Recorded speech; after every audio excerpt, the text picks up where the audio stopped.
Beige white colour കോമ്പിനേഷനിൽ ഒരു L shape വരുന്ന രീതിക്കാണ് ഞങ്ങൾ ഈ കിച്ചൺ ഡിസൈൻ ചെയ്തേക്കുന്നത്. നമ്മൾ എൻട്രി ചെയ്യുമ്പോൾ തന്നെ നമ്മളൊരു പാൻട്രി യൂണിറ്റ് ആണ് കൊടുത്തേക്കുന്നത്. അത് കഴിഞ്ഞ് നമ്മൾ ഓവൻ യൂണിറ്റ് ആയിട്ടാണ് എടുത്തേക്കുന്നത്. അതിൻ്റെ താഴെ നമ്മൾ വിക്ക ബാസ്ക്കറ്റ് ഫ്രൂട്ട്സിന് വേണ്ടിയിട്ട് കൊടുത്തിട്ടുണ്ട്. അതിൻ്റെ ഈ ഒരു സൈഡിൽ തന്നെയാണ് ഹുഡും ഹോബും വരുന്നത്. അവിടെ നമ്മൾ കട്ട്ലറി യൂണിറ്റും അതുപോലെ ടാൻഡവും കൊടുത്തിട്ടുണ്ട്. ഒരു പുൾ ഔട്ടും ആണ് സൈഡിൽ കൊടുത്തേക്കുന്നത്. അപ്പോൾ നമ്മളിവിടെ ബോട്ടം യൂണിറ്റിന് നമ്മളൊരു ബേജ് കളറും ടോപ്പിലേക്ക് വന്നപ്പോൾ വൈറ്റ് കളർ കോമ്പിനേഷൻ ആണ് എടുത്തേക്കുന്നത്. ലോഫ്റ്റിന് നമ്മൾ ആ സെയിം ഒരു ബേജ് കളർ ടോണിൽ തന്നെ എടുത്തേക്കുന്നത്. ഡൈനിങ്ങിൽ നിന്ന് നേരെ വ്യൂ വരുന്ന ഈ ഒരു ഭാഗത്ത് നമ്മൾ പ്രൊഫൈൽ ഗ്ലാസ് ഡോർ കൊടുത്ത് ഒരു ക്രോക്കറി കൺസെപ്റ്റിലാണ് ഈ ഒരു ഡോസ് നമ്മൾ അറേഞ്ച് ചെയ്തേക്കുന്നത്. സിങ്ക് വന്നേക്കുന്ന സൈഡിലായിട്ട് നമ്മൾ ഡിഷ് വാഷിനുള്ള പ്രൊവിഷൻ കൊടുത്തിട്ടുണ്ട്. അതുപോലെ 2 ടാൻഡംസ് ആണ് എക്സ്ട്രാ കൊടുത്തേക്കുന്നത്. ഇവിടെ നമ്മൾക്ക് ഓൾറെഡി ഒരു വോൾ ഉണ്ടായിരുന്നു, ഒരു കിച്ചൺ വർക്ക് ഏരിയ എന്നുള്ള കൺസെപ്റ്റിൽ. സോ നമ്മൾ ആ വോള് ഒന്ന് നിർത്തിക്കൊണ്ട് തന്നെ നമ്മളൊരു ജസ്റ്റ് ഒരു ഏരിയ എന്നുള്ള രീതിക്ക് തന്നെയാണ് വർക്ക് ഏരിയ എടുത്തേക്കുന്നത്. അത് കിച്ചൻ്റെ ഒരു പാർട്ട് എന്നുള്ള രീതിക്ക് തന്നെ നമ്മൾ എടുത്തേക്കുന്നത്. അവിടെ വാഷിംഗ് മെഷീനും അതുപോലെ ജസ്റ്റ് ഒരു കൗണ്ടർ മാത്രമായിട്ടാണ് കൊടുത്തേക്കുന്നത്. മോസ്റ്റ്ലി നല്ല സ്പേഷ്യസ് ആയിട്ട് കിട്ടാൻ വേണ്ടിയിട്ടാണ് ഈ ഒരു കളർ കോമ്പിനേഷൻ ചൂസ് ചെയ്തേക്കുന്നത്.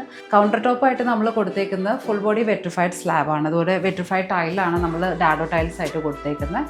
നിങ്ങളുടെ കിച്ചൺ നല്ല സ്പേഷ്യസ് ആയിട്ട് തോന്നണമെങ്കിൽ ഈ ഒരു ലൈറ്റ് വാം ടോണിലുള്ള കളർ ചൂസ് ചെയ്യുവാണെങ്കിൽ കുറച്ചുകൂടെ നല്ല വോളിയം ഫീൽ ചെയ്യും. ഫുള്ളി കസ്റ്റമൈസ്ഡ് ആയിട്ട് ക്ലയൻറ്റിൻ്റെ ഇഷ്ടത്തിനനുസരിച്ച് ഞങ്ങൾ ചെയ്തൊരു കിച്ചണാണ്. അപ്പോൾ ഇതുപോലെയുള്ള എൻക്വയറീസിനെ എക്സലൻറ്റ് ഡീറ്റെയിൽസിനെ കോൺടാക്ട് ചെയ്യുക.